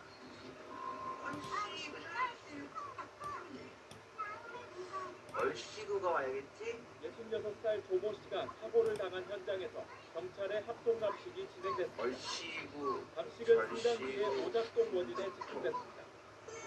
이곳에서 사망 사고가 일어나면서 해당 엘리베이터는 현재 폐쇄된 상태입니다. 사고 당일 행복한 백화점 측은 승강기 안전점검에 문제가 없었다고 밝혔습니다. 하지만 사고 승강기는 지난달 20일 안전점검에서 승강기 보체와 벽면 간격이 기준치인 10mm보다 더 멀고 비정상적으로 느린 문제점을 지적받은 것으로 드러났습니다. 무엇보다 승강기가 갑자기 빠르게 이동하며 자동 정지되는 장치가 고장나 있었습니다. 경찰은 이런 문제가 사고와 연관이 있는지 조사합니다. 당시 점검업체는 2달 안에 다 고치는 조건으로 검사를 통과시켰습니다. 숨진조 씨는 주말을 맞아 아내와 함께 영화를 보러 영화관에 가던 길이었습니다. 사람들이 정말 많이 이용하는 곳이잖아요. 그런 데서 그런 일이 벌어진다는 게 좀 이해가 안 가서. 조 씨는 사고 직후 가까운 저녁응급센터로 옮겨졌지만 수술을 받지 못한 채 다른 병원으로 옮기는 과정에서 숨졌습니다. 당직인 흉부외과 의료진이 한 팀뿐인데 수술 중이었다고 병원 측은 밝혔습니다. SBS 조정입니다. 그럼 여기다가 잠깐. 이럴 때는 자, 그러니까 엘리베이터, 그러니까 아파트에서 요즘 여성들의 범죄가 굉장히 많이 일어나고 있습니다. 네, 하나씩 한번 설명드리는데요. 이것도 영상을 한번 먼저 보시죠. 지난 3일 서울 노원구 홍대동에서 발생한 사건인데요. 화면을 보시면 검정 모자를 쓴 남성이 자정이 넘은 시각입니다. 이때가. 네. 젊은 여성 뒤를 바짝 따라가고 있죠. 근데 여성이 아파트를 들어가니까 뛰어가듯이 쫓아가서 엘리베이터를 타는 여성을 쫓아가서 엘리베이터 문이 닫히기 전에 황급히 올라탑니다. 그리고 나서는 CCTV 영상이 없습니다. 이후에 여성이 내리니까 남성이 그 방향을 인지하다가 따라가는 그 영상까지만 여기까지만 있군요. 예, 그렇습니다. 이 남성이 여성 집 앞까지 쫓아가서 폭행한 걸로 알려졌거든요. 저기가 복도식 아파트였는데 남성이 복도에 CCTV가 없다는 걸 노린 걸로 추정이 됩니다. 경찰 출동 당시 남성은 동조한 상황이었는데요. 이후에 검거했지만 변호인을 선임한 후에 조사받겠다고 요청해서 돌려보냈습니다. 경찰은 남성을 상대로 성폭행이 목적이었는지도 조사할 예정입니다. 성폭행을 하려고 저렇게 했었다. 결국은 그 실효는 하지 못했던 겁니다. 아직 그 목적이었다는 건 조사를 해봐야 알겠는데 그 목적이었다는 게 만약 밝혀지면 혐의가 추가될 것이고 의왕에서도 비슷한 사건이 있었어요. 그렇습니다. 지난 5일이죠. 그러니까 상계동 사건이 있은 이틀 뒤입니다. 경기 의왕시에서 이번엔 백두 대낮에 낮 12시 반 정도로 알려졌는데 엘리베이터 안에서 일면 숙소하는 이민 여성을 끌고 가서 무차례 폭행한 남성이 있었습니다. 남성은 여성을 폭행한 뒤에 강제로 비상계단 쪽으로 끌고 가기도 했는데요. 여성의 비명을 듣고 이웃 주민들이 신고를 해서 경찰이 출동했고 남성을 현행범으로 체포했습니다. 피해 여성이 온몸에 멍이 들고 얼굴과 갈비뼈를 크게 다친 걸로 알려졌습니다. 이 남성이 결국 구속이 됐는데 구속영장 심사에 출석하면서 지금 보시는 화면이 구속영장 심사에 있습니다. 그 당시 취재진이 성폭행을 하려고 했느냐라고 묻자 그렇다고 대답을 했습니다. 성폭행을 하기 위해서 먼저 폭행을 하고 CCTV가 없는 쪽으로 끌고 가려고 했다는 거고 한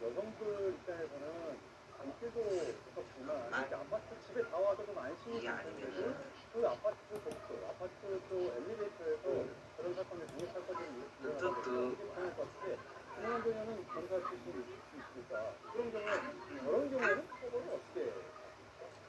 저거는 성범죄 의도를 갖고 폭행이나 상해를 가하면 이게 적어도 강간의 실행에 횟수가 있다고 이렇게 굉장히 처벌 중량이 훨씬 올라가죠. 근데 대부분의 경우에는 부인하는 경우가 많습니다.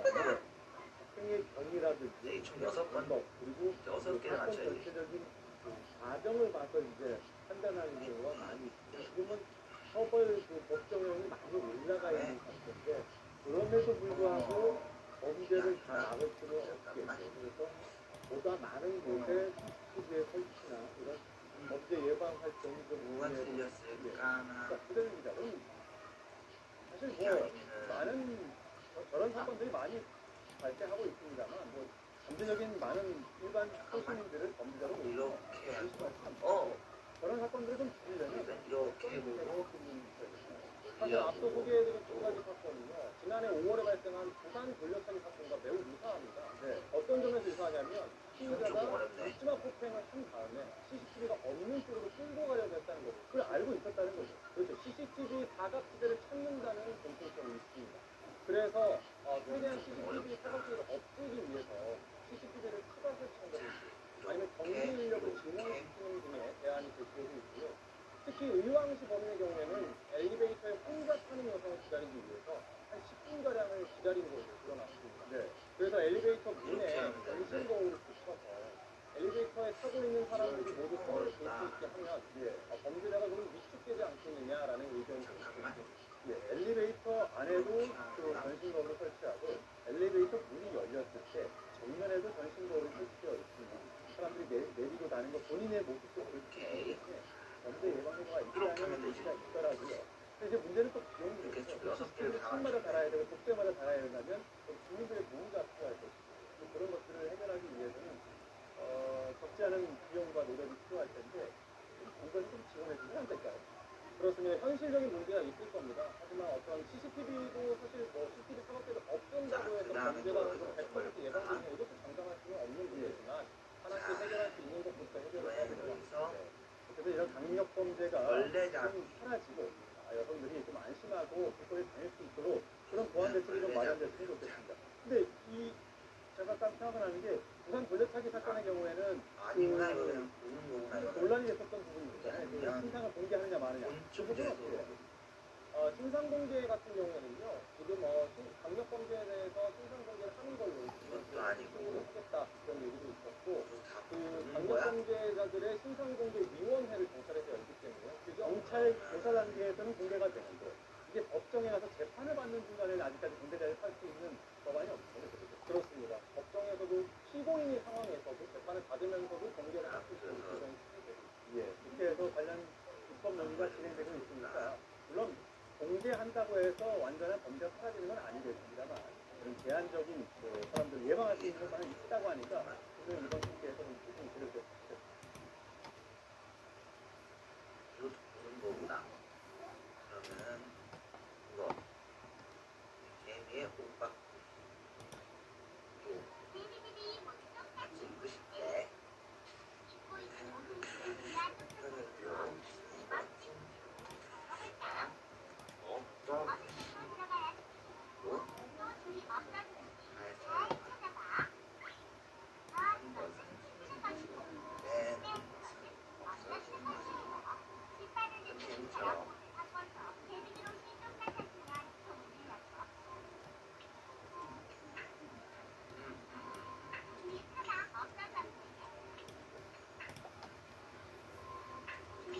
여러분 안녕하십니까?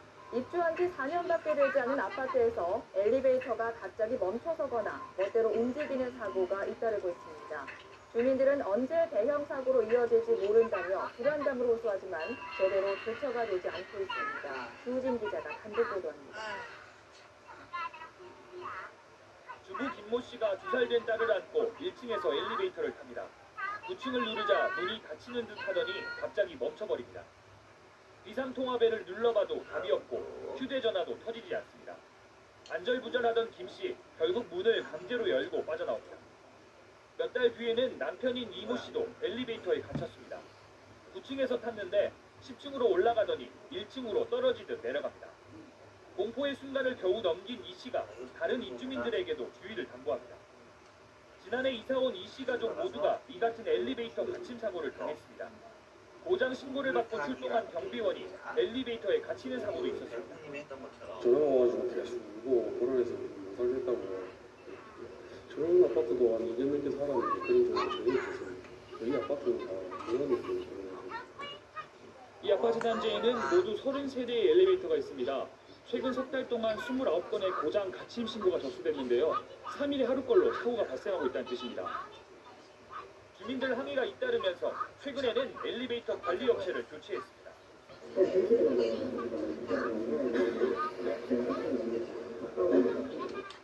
주민들은 대형 사고가 터져야 관심을 받는 소일고 외양간 고치기가 되지 않도록 대책 마련을 요구하고 있습니다. 회의에는 조진입니다. 큰 수 만들기. 우리 그 별국님이 했었던 것처럼 떠올리는 상황이 된다. 자, 9785가 있는데 춘천의 한 아파트에서 9살 아이가 엘리베이터에 40분 가까이 갇혀 있었던 보도 어제 해드렸습니다.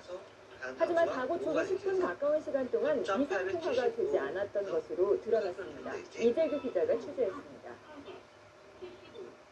9살 이모군이 엘리베이터에 탄 시간은 24일 오후 6시 20분. 부품 고장 후 엘리베이터가 멈춘 뒤 아이는 바로 비상 버튼을 누릅니다.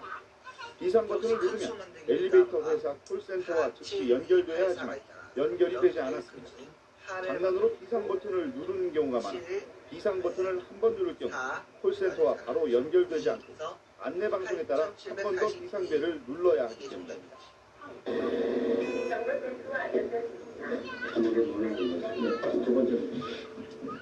이런 이유 때문에 아이가 본사 콜센터와 연결이 된 것은 엘리베이터에 갇힌 지 10분쯤 뒤였습니다. 하지만 이번에는 갇힌 아이의 말소리가 콜센터에 정확히 전달되지 않았습니다. 죄송하지만 너무 잘 안 들리는데요. 일단은 저희 원격으로 구출해 볼 테니까 조금만 기다려주세요. 실제 업체 측과 함께 실험을 해보니 엘리베이터 안에 있는 사람의 목소리가 콜센터에 잘 전달되지 않았습니다. 같이 계십니까? 지금 인터폰 테스트 중이라고요. 점검사인데요. 너무 작게 들립니다. 아이는 초기 10분 정도를 그렇게 흘려보냈는데 27분이 더 지난 뒤에야 구조됐습니다. 엄마 내가 다시는 나가서 놀지 않을게. 엄마 그리고 엘리베이터가 없는 엄마 그냥 정원이 있는 마당에 있는 그런 집으로 이사 가면 안 돼. 아이가 그런 얘기를 할 때는 마음이 너무 전문가들은 특히 어린아이나 노약자가 이 같은 사고를 당할 경우 정신적 충격을 받을 위험성이 크다고 경고합니다. 아이들은 시간이 중요한 게 아니라 어쨌든 그런 상황에 처했던 것 같이 아무래도 특히 어린 아이들 경우에는 더더욱 많이 놀라고 그런 것들이 어른들이 상상한 것 이상으로 큰 충격이 될 수 있습니다. 관리업체 측은 현행 규정상 얼마나 잘 들려야 하는지에 대한 기준은 없고 기상 통화만 가능하면 되기 때문에 발생한 일이라고 말합니다. 조금 부족해가는 감이 있지 않나. 약간 좀 딸리는 것 같아요. 근데 법적으로 그게 지금 정확히 정해진 게 없어요. 통화 되느냐 안 되는 사고만 되어 있거든요. 대형 사고로 이어질 위험성이 큰 엘리베이터 사고. 신속한 초기 대응을 위해 관련 법령 정비가 필요합니다. MBC 뉴스 이재규입니다. 다른 쪽에 되는 거 있지?